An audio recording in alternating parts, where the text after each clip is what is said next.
Hi, my name is Annie, and welcome to the Walking Word, where we go through the Holy Bible in a year as part of discipling. We are in a very exciting book that I love, I love, I love, I love. It's the book of Ruth, and we're in Ruth chapter 3, where Ruth again presents herself to Boaz. Remember, she's working in his farmyard, and we know that the book of Ruth is a foreshadow of Christ and his bride and how he handles his bride. When Ruth chapter 3, when she was back with her mother in law, Naomi said to her, "My daughter, I must seek a home for you that will please you. Now, is not Boaz, with whose servants you were, a relative of ours? This evening he will be winnowing barley." So, this is how you see a mom, a typical mom. Moms do research, moms go deep, you know.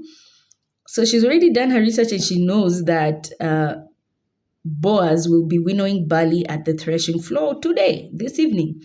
So bathe and anoint yourself. Put yourself together, girl. Put yourself together. Look snatched, look face beat and everything. So bathe and anoint yourself, then put on your best attire and go down to the threshing floor. Do not make yourself known to the man before he has finished eating and drinking. Let him not see you until he's eaten and drunk. Yeah. But when he lies down, so he's finished everything, he's finished his work, he's eaten, he's now resting, then he's lying down. But when he lies down, take note of the place where he does so. Then go and cover a place at his feet and lie down. He will tell you what to do after that. I will do whatever you advise, Ruth replied. So she went down to the threshing floor and did just as her mother in law had instructed her. And this is in those seasons where obedience matters. You don't understand. Remember, Ruth doesn't understand what Naomi has told her, but what Naomi has told her is actually a request for proposal, for marriage. But she doesn't understand this because remember, she's coming from an unknown tribe. And if you're coming from the kingdom of darkness and you're coming to the kingdom of light, obedience is what will elevate you within the kingdom of light. Is just trusting God and trusting his instructions, even when you don't understand, when it doesn't make sense. And it's just that childlike trust. And Ruth is presenting this childlike bride to be trust on with the instructions her mother-in-law has given her. So Boaz ate and drank to his heart's content. Then, when he went and lay down at the edge of the sheaves, she stole up and covered a place at his feet and lay down. In the middle of the night, however, the man gave a start and turned around to find a woman lying at his feet. He asked, "Who are you?" And she replied, "I am your servant, Ruth. Spread the corner of your cloak over me, for you are my next of kin." Now, she doesn't even know what she's saying. Her mother-in-law had just told her, "Yeah, he's our next of kin," knowing that this is our redeemer, this is the next in line. And cover me with your cloak.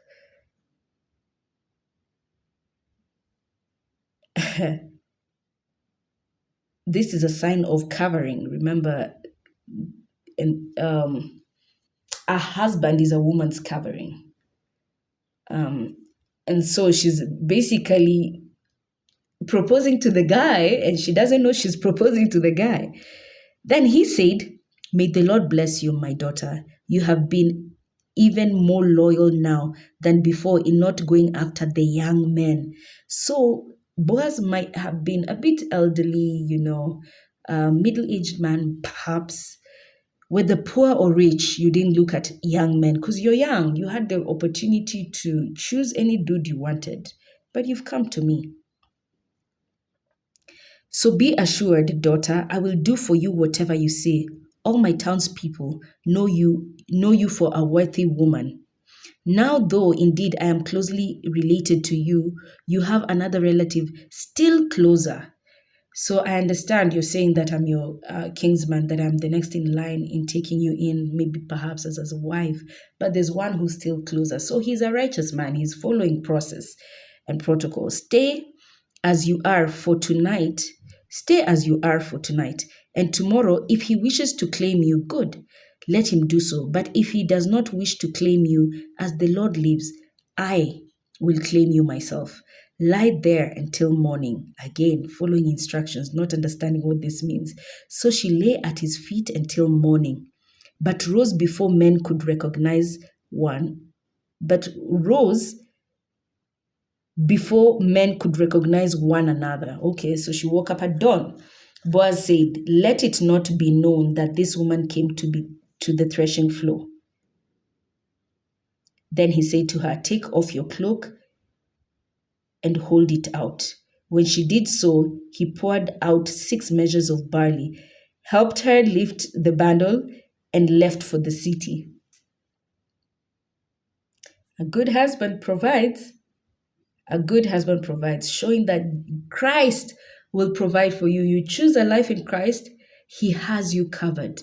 And it's just walking in that confidence that you don't know where, you might not even understand where your provision for tomorrow comes in. But if you've chosen to be his bride, he's a responsible husband. He knows it's his job to take care of you. Ruth went home to her mother-in-law, who asked, how have you fared, my daughter? So she told her all that the man had done for her and concluded, he gave me these 6 measures of barley because he did not wish me to come back to my mother-in-law empty-handed. Naomi then said, wait here, my daughter, until you learn what happens, for the man will not rest, but will settle the matter today. Christ will not rest. Jesus will never rest until he settles matters. And this is about his faithfulness. Oh, how great is his faithfulness. How great is his faithfulness. He will not rest until he settles matters concerning you. Let's move to chapter 4, where we see them finally getting married.